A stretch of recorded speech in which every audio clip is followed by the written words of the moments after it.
Welcome to day 3 of Ranchi mini blog. এখানে সকাল 7টা নাগাদ আমরা রেডি হয়ে নিয়েছিলাম। এটা ছিল আমার আউটফিট ডিটেলস। এবং সেদিন যেহেতু ছিল অক্ষয় তৃতীয়া, প্রথমে আমরা গিয়েছিলাম একটা মহাদেবের মন্দিরে, সেখানে একটু পুজো করেছিলাম। আর বাঙালি বলে বুঝতেই পারছো, অক্ষয় তৃতীয়া অথচ কোনো মন্দিরে যাবে না তা কি হয়।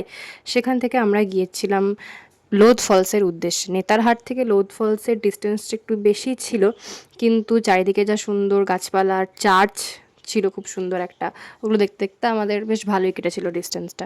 তারপরে লোধ ফলসে পৌঁছে আমরা দেখি তো অবাক যে এত সিঁড়ি, তার মধ্যে রোদ, কিন্তু দেখতে পাচ্ছ যে একটা সুন্দর ঝর্ণা, অতদূর আমাদেরকে পৌঁছাতেই হবে। তা আমরা পৌঁছেও গেছিলাম।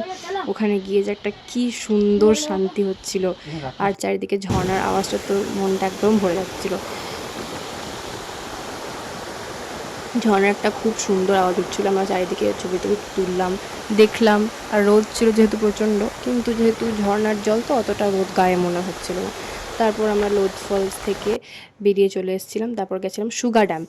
সুগা ড্যাম্পটাও খুব সুন্দর, ওখানে আমরা একটু পা ভিজিয়েছিলাম, নেমেছিলাম আর কি সুগা ড্যাম্পে। তারপর সেখান থেকে আমরা চলে গিয়েছিলাম বেতলা ফরেস্ট। বেতলা ফরেস্ট যেতে যেতে বিকেলবেলা হয়ে গেছিলো, তার জন্য আমরা ভেতরে ঢুকতে পারিনি, বাট বাইরে থেকেই একটু জাস্ট দেখেছিলাম। তারপর সেখান থেকে গেছিলাম আমরা পালামৌ ফোর্ট। পালামৌ ফোর্ট হচ্ছে অ্যাকচুয়ালি পালামৌ যে রাজা তার একটা ফোর্ট। তারপর সেখান থেকে আমরা রওনা দিয়েছিলাম রাঁচির উদ্দেশ্যে।